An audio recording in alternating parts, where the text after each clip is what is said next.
welcome back to our channel, soap opera lovers.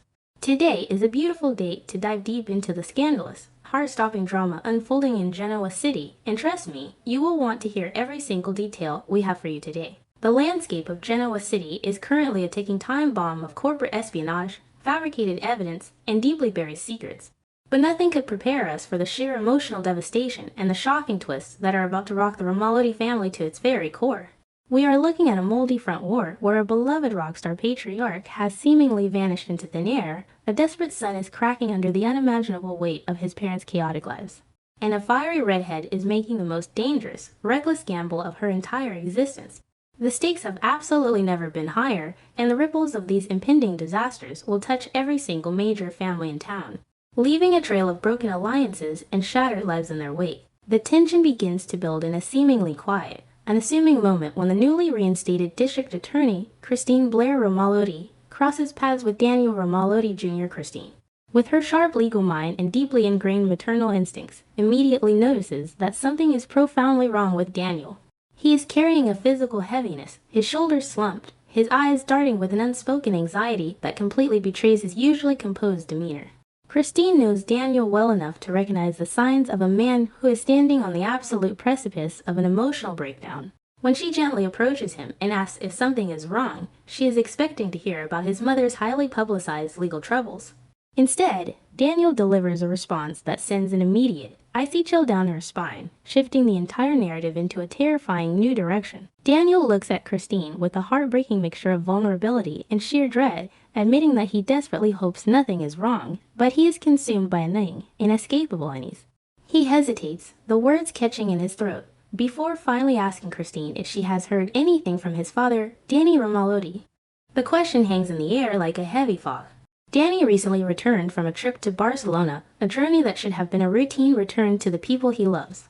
But his sudden, unexplained silence is deafening. Daniel is not a man who panics over a missed phone call, so his visible distress indicates that Danny has been off the grid long enough to trigger genuine, terrifying alarm bells. Is Danny simply out of range, or has something far more sinister occurred? The very real possibility that Danny is missing or in severe trouble casts a dark, ominous shadow over the entire conversation. For Christine, this revelation is a massive emotional blow. She and Danny share a profound, enduring historical bond, a love story that has weathered decades of interference, tragedy, and separation. Danny has been her rock as she navigated the incredibly high-pressure decision to return to the district attorney's office. He is the man who grounds her, the man who supports her relentless pursuit of justice. If Danny is in danger, it will completely derail Christine's focus right when she needs it most to prosecute the biggest cases in the city. The mystery of Danny's whereabouts adds a sickening layer of suspense to the ongoing drama, leaving the audience to wonder if his disappearance is a tragic accident, a medical emergency, or if he has unwittingly crossed paths with one of the many dangerous predators currently roaming the streets of Genoa City. The sheer tragedy of Daniel's current situation cannot be overstated. He is a man who has spent his entire adult life trying to build a stable, normal existence, yet he is constantly dragged back into the toxic, chaotic whirlpools created by his parents. Right now, Daniel is carrying a dual burden that would crush anyone else. On one side, he is paralyzed by the terrifying unknown of his father's potential disappearance. On the other side, he is watching in absolute horror as his mother, Phyllis Summers, stands on the brink of federal prison. Daniel is desperately trying to hold his own life together while simultaneously trying to be a pillar of strength for his sister, Summer, who is also completely spiraling over the Newman family crises. The emotional toll on Daniel is astronomical, and you can see the exhaustion and fear etched into every line of his face as he pleads with Christine for any shred of information. The situation with Phyllis is a catastrophic nightmare of epic proportions. She is currently staring down the barrel of a lengthy prison sentence because Victor Newman, in his infinite, ruthless cruelty, has utilized the highly advanced artificial intelligence programmed to fabricate an airtight trail of evidence against her. Victor has successfully framed Phyllis for the illegal takeover of Newman Enterprises, generating fake emails and bribing executives to testify against her. Phyllis is cornered, isolated, and desperate. Her entire corporate empire, the Summers conglomerate, is collapsing around her as employees flee like rats from a sinking ship.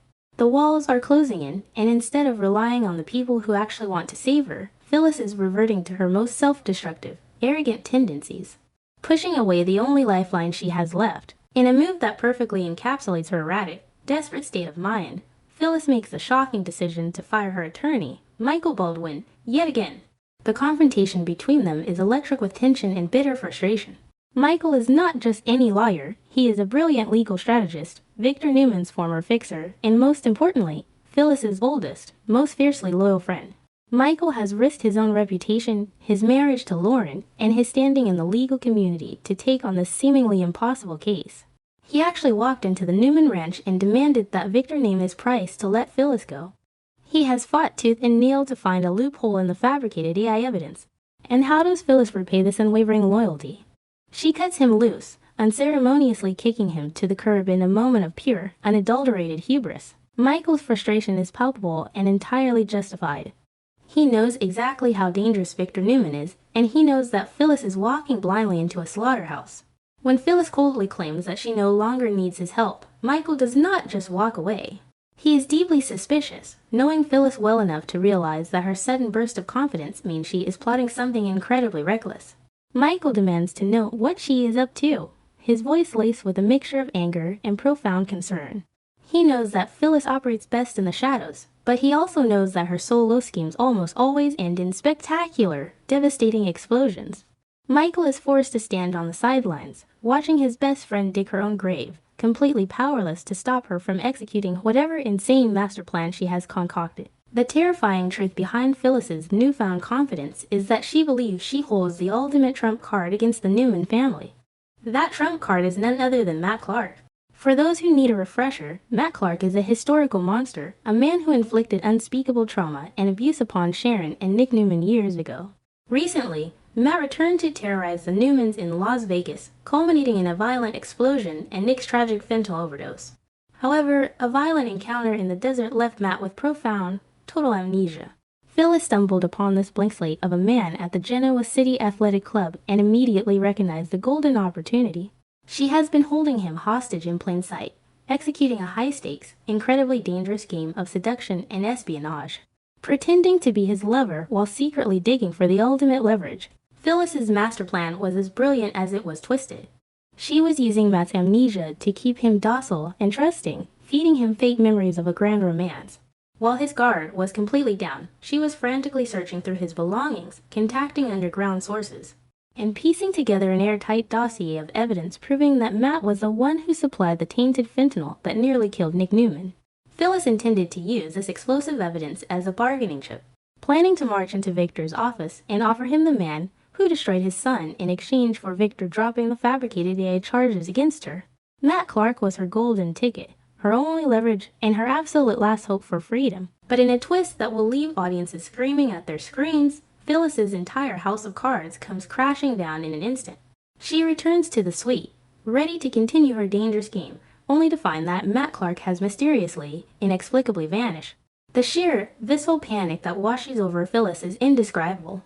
Her golden ticket is gone, her leverage has evaporated into thin air. She is suddenly left with absolutely nothing to bargain with, and the terrifying reality of federal prison comes rushing back with crushing force.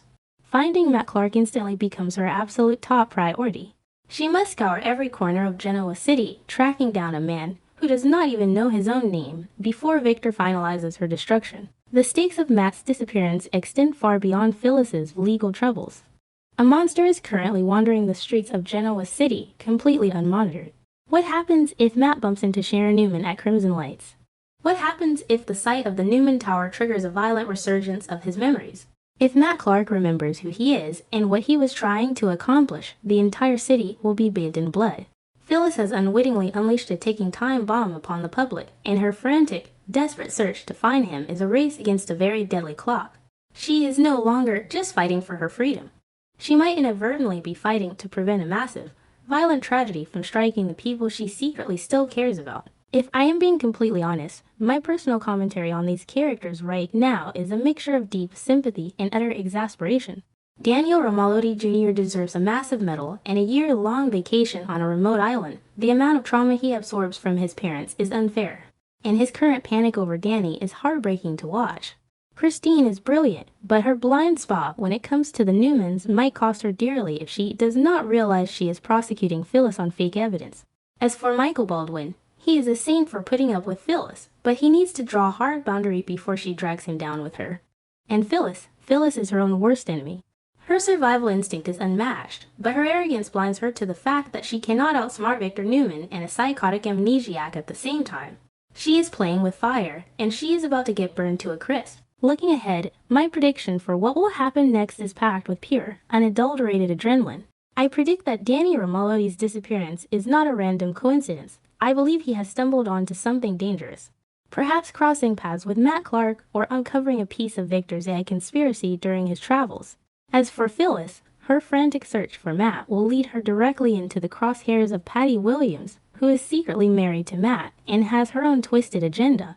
I foresee a massive, explosive confrontation where Matt's memory is violently triggered, leaving Phyllis trapped in a room with a monster who suddenly realizes she has been playing him for a fool. The fallout will be legendary, and the Newmans will be dragged right back into the bloody mess. The stage is set for a week of unparalleled drama, heartbreaking mysteries, and desperate survival tactics that will leave you breathless. What do you think has happened to Danny Romalody, and do you believe Phyllis will find Matt Clark before his deadly memories return and destroy them all? Let us know your thoughts, theories, and predictions in the comments section below. And do not forget to share this article with your fellow Genoa City fanatics so we can all obsess over these shocking twists together.